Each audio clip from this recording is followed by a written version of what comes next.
Akkam jirtu nagaadha jecha. Mi'aaf immoo waa'ee faayidaa foon qurxummii daa'immaniif qabu irratti qabxiilee muraasni isinii kaasa.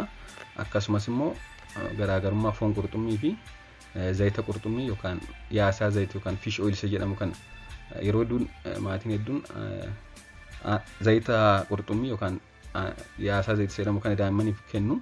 Kun beekamaadha. Mi'aan foon qurxummii immoo zayita qurxummiitti caalmaatti daa'immaniif faayidaa qaba. Kam yoo kenname gaariidha. Garaagarummaan isaanii maalidha kan jedhu akka armaan gaditti isinii kaasa. Hanga dhumaatti na hordofaa.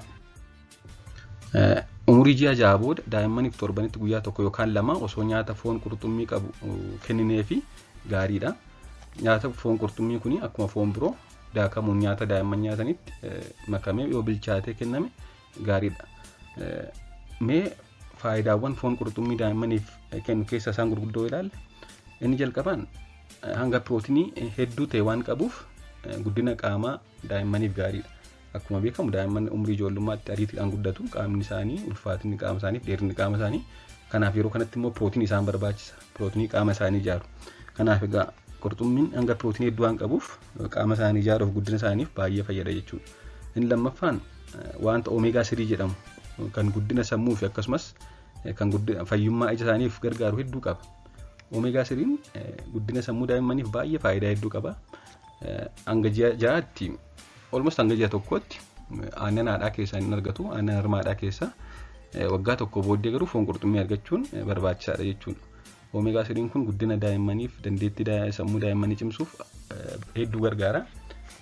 Kanammoo egaa qurxummiin foon qurxummii hedduu waan qabuuf foon qurxummii hedduu kennina omeegaa 3 kennina jechuudha.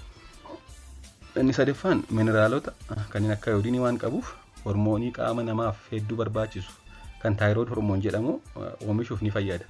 Taayirood hormooniin faayidaa hedduu qaba qaama keenya keessatti. Taayirood hormooniin kun immoo ayoodiinii irraa oomishama. Kanaaf qurxummiin ayoodiinii waan qabuuf akka taayirood hormooniin oomishamuuf ni gargaara jechuudha. Akkasumas immoo vaayitaaminota hedduu qaba kanneen akka vaayitaamin A, D, E, K, fat soluble vitamin kan jedhamu hedduu qaba qurxummiin.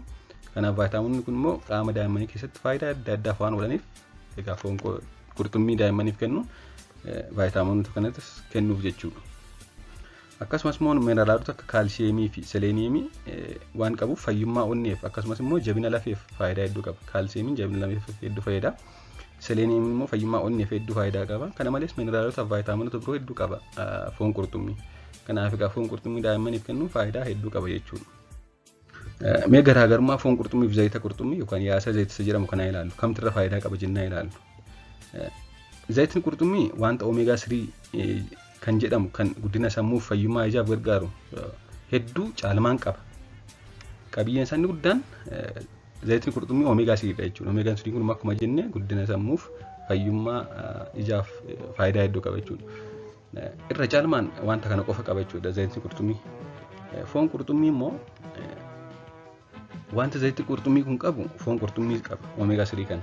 Dabalataan immoo mineraalota fi vaayitaaminota amma jenne kan mineraalota akka seleeniyeemii fi kaalsiyeemii vaayitaaminota vaayitaamin A, D, E, K kan jedhaman kana omeegaa 3 kanan dabalata qaba jechuudha foon qurxummii. Kanaafuu foon qurxummii yoo argame daa'immaniif kennuun faayidaa hedduu qaba jechuudha. Garuu immoo zayitni qurxummii omeegaa 3 qofa kenna daa'immaniif. Foon qurxummii immoo omeegaa 3 sin kenna, vaayitaaminota adda addaa sin kenna, pirootinii ijaarsa qaama isaaniif fayyadu sin kenna, akkasumas immoo mineraalota adda addaa waan kennuuf yoo argame foon qurxummii kennuufiitu irra filatama jechuudha.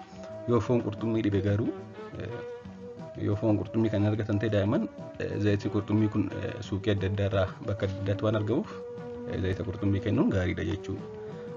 Galatoomaa chaanalii kana sabiskiraayibii fi laayikii gochuun dagatinaa.